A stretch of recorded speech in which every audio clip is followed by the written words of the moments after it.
Is anyone out there listening? Good. You've tuned into Lavender Town Radio, the only station brave enough to broadcast the static between worlds. Tonight, we have a story for you, a whisper from the shadows, a tale woven from the dark pages of the Pokédex that they never wanted you to read. But first, a small favor. If you find a chilling comfort in our stories, show your support by hitting the like button. It's a small click for you, but it's a beacon for us in the digital darkness. And to ensure you never miss a transmission, make sure you subscribe and ring that little bell. It helps our signal cut through the noise. All right, the signal is clear. Now, are you comfortable? Good. Let's begin.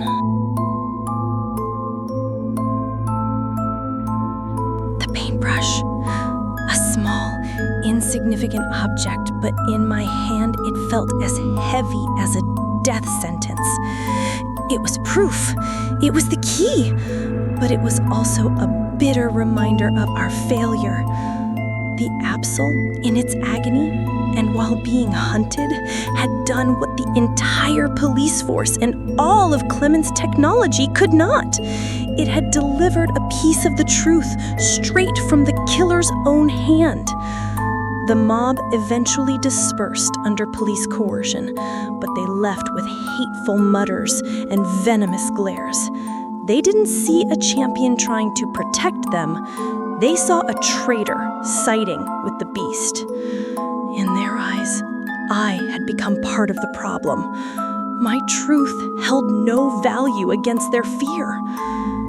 "He's playing with us," I said as we returned to Clement's lab, the fire in my veins cooling to a cold, bone-deep weariness. He knew the Absol was following him. He knew we were following the Absol. This paintbrush wasn't a mistake. He left it on purpose, like a Persian leaving a dead rattata on its owner's doorstep. This is a game. Clement took the brush with a pair of forceps, placing it under his analyzer. "I agree," he said, his eyes glued to the screen as data scrolled by. "He's challenging us.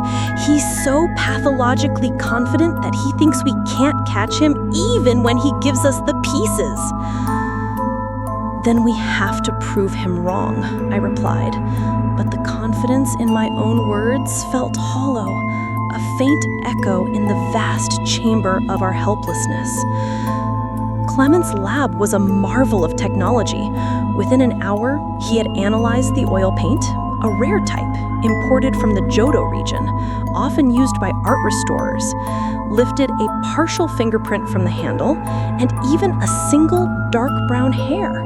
But just as the killer cruelly calculated, the leads were too generic.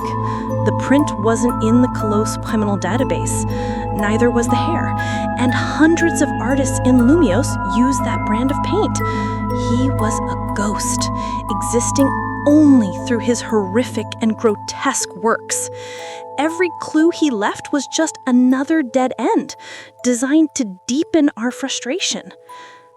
For the next 2 days, we saw no sign of the Absol. Its absence was more terrifying than its presence. Had it given up? Or worse, had it succumbed to its injuries somewhere in the darkness, dying alone on a cold rooftop? There were no new murders, but the city was held in a tense silence. It was the silence of a held breath, waiting for the next scream, waiting for dawn to bring news of a new tragedy. I was beginning to lose hope. I sat in my hotel suite, looking out at the city, feeling the weight of every lost life pressing down on me. I was wrong to think a champion's power could solve everything. This enemy couldn't be beaten in a Pokémon battle. It attacked the psyche, the fear, the very fabric of society. And in that war, I felt utterly defenseless. The strategy of following the Absol had failed. Worse, it had nearly costed its life. We needed a new plan. I told Clement over the holocaster. We have to get ahead of him. If we can't follow a physical trail, we have to follow a psychological one. He's an artist. He has a pattern. A composer, a dancer, a designer. Who is he targeting next? Artists. But there are thousands in Lumiose. We can't protect them all. Then we narrow it down, I said, pacing the room. He's not just targeting artists, he's targeting the prominent ones, the celebrated talents. He's destroying beauty. We need a list. Every famous artist in the city. Painters, sculptors, poets. That's what we did. For the next few days, we turned Clement's lab into a command center, compiling a list of potential targets, trying to predict the monster's next move, but it was like trying to predict where lightning would strike in a thunderstorm. And while we were trying to impose logic onto madness, the killer changed the game. The chase truly began on a cold night when one of Clement's drones spotted the Absol again. It was moving slowly and with great difficulty across the rooftops near the Magenta Plaza. It was back, injured, hunted, but not broken. "Tail it," I commanded, my voice urgent, "but keep your distance. Don't let him know we're coming." That night was a test of patience and endurance. We followed the Absol through a maze of rooftops and dark alleys. It moved with a painful limp, stopping every so often to rest, its body trembling. I could see the agony in every step, but it pressed on, driven by an instinct stronger than pain. And then we saw them again. Another civil patrol, this one better equipped with powerful flashlights and their own Pokémon. "There it is, on the roof," a voice yelled. Beams of light converged on the Absol, pinning it against a wall. "You're not getting away this time, you monster." "Clement, call for patrol units," I said into the comms. "I'm handling this." I leaped across the gap between two buildings, landing on the rooftop just in front of the mob. "Stop!" I yelled. "Her again," a man growled. "The monster's protector." "You don't understand what you're doing," I said, trying to keep my voice steady. "You're interfering with an investigation. You're attacking a key witness." "Witness?" A woman laughed hysterically. "It's the killer. My husband was a baker. Was he an artist, Champion? This monster kills for no reason." Her words hit me. The third murder. A baker. That victim didn't fit our artist profile. We were wrong. Or we weren't seeing the whole picture. "Let us do our jobs," I said, my voice hardening. "Go home. Lock your doors. That's the best way you can help."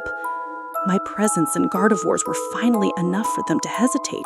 They backed away, but their eyes were still full of hatred. When they were gone, I turned back to the Absol. It was standing there, panting heavily, but it wasn't looking at me. It was looking in another direction, toward a luxury apartment complex a few blocks away. It let out a low growl, a sound filled with frustration, and then it was gone. "What do you think, Diantha?" Clement asked over the comms. "Where is it leading us?" "I don't know," I confessed. "Our profile is wrong. He isn't just targeting artists. There's another connection we're missing." We followed the Absol for another hour. It moved erratically, sometimes stopping and shaking its head, as if trying to clear a fog of pain. The blows it had taken to its head, they must have been affecting its senses. And then, it stopped completely on the roof of a cafe. It looked down at the street below, then back in our direction, a look of sheer confusion on its face. It had lost the trail. My heart sank. "Damn it," I muttered. We had failed. He had won. He had learned how to mask his intent to move without radiating killing intent. He had become a true ghost, and our compass had just broken. We searched through the night, but it was hopeless. As dawn broke, we knew we were too late. The news came at 7 a.m. A body had been found in the luxury apartment complex the Absol had been looking toward. The 7th murder, and it was the worst one yet. The victim was a makeup artist, a special effects expert for the film industry. The scene was a meticulously staged nightmare. Her apartment was a bright modern space, but it had been transformed into a theater of cruelty. The killer hadn't just murdered her. He had vented his rage on her face, her artistic canvas. He had used his blades to slash it into an unrecognizable ruin of flesh and bone. Blood and makeup, eyeshadow, lipstick, foundation were splattered everywhere, creating a horrific abstract painting on the white walls. It was an act of pure fury. He was no longer a cold artist. He was angry that we had gotten too close. And then I saw it. On the large mirror in her bedroom, written in the victim's blood, was a short, simple message meant only for me. Get out, champion. Follow me again, and your face is next. The air was sucked from my lungs. This was no longer an investigation. It was a personal challenge, a threat. He had made me a part of his sick game. I turned and dry heaved into a wastebasket. Clement placed a hand on my shoulder. Diantha, maybe we should stop, he said gently. Let the professionals handle this. It's too dangerous. No, I said, wiping my mouth, a cold rage solidifying in my gut. No, he wants me to be afraid. He wants me to quit. I will not give him that satisfaction. Now, it's personal. This failure nearly broke me. I was right about the Absol, but I was still one step behind. A woman was dead because of my delay. His message replayed in my mind, a bloody taunt. I spent that night reviewing every case file, trying to find the connection we'd missed. A baker, a composer, a dancer. It made no sense. I was about to give up, drowning in self-recrimination, when Gardevoir gently touched my arm. It's here, it said. I rushed to the balcony. The Absol was on the opposite railing, closer than ever. It looked like a specter, exhausted and in pain. It no longer had the strength to run. It just stood there, watching me. It scraped its claws on the railing, a desperate bid for my attention. Then it lifted its head, looking toward a specific direction on the edge of the city. Gardevoir took my hand. An image, so faint, it's using the last of its strength. An old building, red velvet seats, a stage, and oh no. Gardevoir's mental voice broke. Fear, the absolute terror of a child. A theater, a child. And then everything clicked into place in my mind. A connection I had overlooked. It wasn't their professions. It was their past. I had read through hundreds of pages of files, and one small detail had slipped past me. Clement, I yelled into the holocaster, my voice urgent. Check the victims' records, not their jobs. Check the Pokémon showcases they competed in as children. The Lumiose Junior Pokémon Showcase. He could hear Clement's frantic typing. Yes, all of them. They were all participants in the Lumiose Junior Pokémon Showcase. The composer wrote the theme music, the dancer performed, the baker made the decorative Pokepuffs, the makeup artist did... And who was the killer, Clement? I asked, though I already knew the answer. Julian. He was a participant too. He won first prize that year, but then he was disqualified and banned for life after he was found to be abusing his Pokémon to create a more perfect performance. He's getting revenge, I whispered, on everyone he thinks stole his glory, and he's saving his final victim, his masterpiece, for last. The final victim? Clement asked, his voice filled with dread. Who? My heart stopped. The old theater, a child, a showcase. Clement, I said, my voice turning to ice. Bonnie, your sister, she won the Rising Star Award at last year's showcase, didn't she?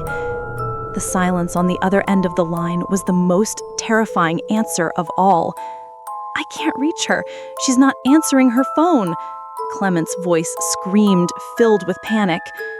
The Absol on the opposite roof collapsed onto its stomach, but it still held its head up, its red eyes fixed on me in a silent plea. It had done all it could. The rest was up to me. We raced to the theater like a storm. I flew on my Noivern, the wind screaming past my ears, but it couldn't drown out the frantic pounding of my own heart.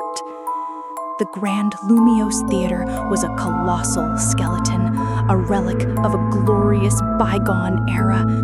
We didn't waste time on the front door. I had Noivern use boom burst to shatter one of the high stained glass windows, and Gardevoir and I leaped inside. The interior was dark and smelled of dust and decay. A single, harsh spotlight cut through the gloom, illuminating the center of the stage. He was there, silent, cold. Julian stood beside a chair to which Bonnie was tied, her mouth gagged. Her Dedenne was trapped in a small cage beside her. He said nothing. There was no villainous monologue. He simply drew a gleaming dagger, its blade crafted to resemble the claw of a Weavile. He was a killer, not a showman. He was swift and efficient. Thankfully, we had arrived just as he was about to make his move. "Julian!" I yelled. He turned, his eyes showing no surprise, only the annoyance of being interrupted. His Weavile emerged from the shadows beside him, a nimble black phantom with its claws ready. The battle erupted, a whirlwind of psychic energy and dark attacks. Weavile was preternaturally fast, its night slashes coming from all angles.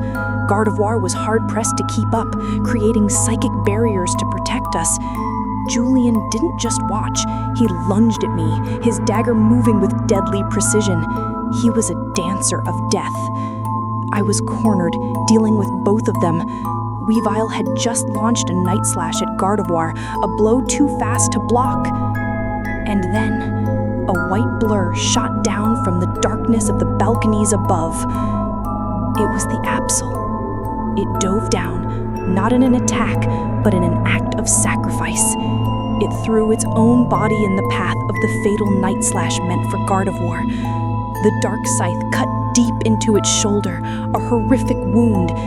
It collapsed, but it had created the opening I needed. In the split second that Weavile was off balance, Gardevoir unleashed a decisive moonblast, hitting both it and Julian, knocking them out cold. Clement and the police burst in moments later. It was over. The killer was caught. Bonnie was safe. As the police led Julian away, a crowd of curious onlookers had gathered outside the theater, drawn by the sounds of battle and sirens. Dawn was breaking, the first rays of morning painting the chaotic scene in hues of pink. I was with Clement, trying to comfort a still shaking Bonnie. The Absol, standing steadily beside me, seemed merely exhausted. I, in my relief, knelt and looked into its eyes. "Thank you," I said, my voice full of sincerity. "You did so well. Now go and rest." It looked at me one last time, a look of infinite weariness and a strange peace. And then, before everyone, it trembled. It collapsed to the ground and did not get up again. "No!" I cried. A police medic rushed over. After a quick examination, she looked up at me, her eyes filled with a sad awe. "Champion, this new wound is severe, but it's not what killed it. Its entire body. It's suffering from massive internal bleeding and infection from countless old injuries. It's been slowly dying for days. It's a miracle it was still standing at all. Her words struck me like a physical blow. I was stunned. I looked down at its white fur, now matted with blood, and I truly saw it. Beneath the matted fur, I saw the dozens of hidden wounds, deep bruises that had turned black, lacerations that were beginning to fester, old scars laid over new ones. I hadn't realized. I had been so focused on the killer, on his psychological game, that I failed to see that the true hero of this story had been slowly dying right in front of me. A hot, bitter rage and a crushing grief surged through me. I turned to look at the crowd. They were whispering. Their faces no longer angry, just confused, a dawning belated remorse in their eyes. Fools, all of them. They killed it with their ignorance, with their stones and their curses. No, me too. I saw it was hurt. I saw its pain. Why didn't I force it to stop? Why did I let it carry this burden alone? I can't blame them. Fear turns people into monsters, and I am the champion, but I couldn't protect it. The chaotic emotions boiled over, impossible to contain. In a brief, complete loss of control, the Champion of Kalos, the icon of elegance and grace, turned and slammed her fists repeatedly against the brick wall of the theater. Thud, thud, thud. Each impact was a choked sob that wouldn't come out. Each blow was a belated apology. I punched until Clément had to run and hold my arms, my knuckles bleeding. The physical pain was sharp, but it was nothing compared to the agony in my heart. Everyone was stunned into silence. They had never seen their champion like this. I pulled my hands back, ignoring the blood dripping onto the floor. I gently stroked the Absol's soft fur one last time, feeling the last of its warmth before it turned cold. Then I stood and turned away. I spoke no more words to the crowd. No accusation could be heavier than my silence and the sacrifice of the creature lying there. Tears streamed down my cheeks, glittering in the first light of a city that was safe once more. Weeks later, a grand ceremony was held in the central plaza of Lumiose, right before the Prism Tower. I stood with Clement and Bonnie in front of a newly unveiled statue. It was not a statue of a champion or a human hero. It was a statue of an Absol, carved from brilliant white marble. It was not sculpted in a battle pose. It was sculpted standing proudly on a rooftop, its white coat flowing in an unseen wind, its eyes watching over the city, a permanent guardian. Its scars were carved in detail, not as marks of weakness, but as testaments to its resilience. At the base of the statue was a bronze plaque. I had written the words myself. For the silent harbinger, who bore our burden when we were lost in fear, may we be forgiven. The story ends with me placing a single white lunar wing at the base of the statue. The city was saved, but at a cost I would carry forever. From that day on, the people of Lumiose no longer saw Absol as an omen of disaster. They saw it as a symbol of sacrifice, of misunderstood courage, and as a permanent reminder of the true monster that can exist not in the shadows, but in the heart of human fear. The transmission is ending. The static is creeping back in. Thank you for listening to Lavender Town Radio. Remember, the Pokédex only tells you half the story. We're here for the other half. Your thoughts on this story are valuable. They tell us what scares you. Leave them in the comments. To help us continue broadcasting from the abyss, please hit the like button and, most importantly, subscribe. More subscribers mean a stronger signal, and a stronger signal means more secrets can be revealed. This is Lavender Town Radio, signing off. Be sure to check your shadows. You never know what might be listening.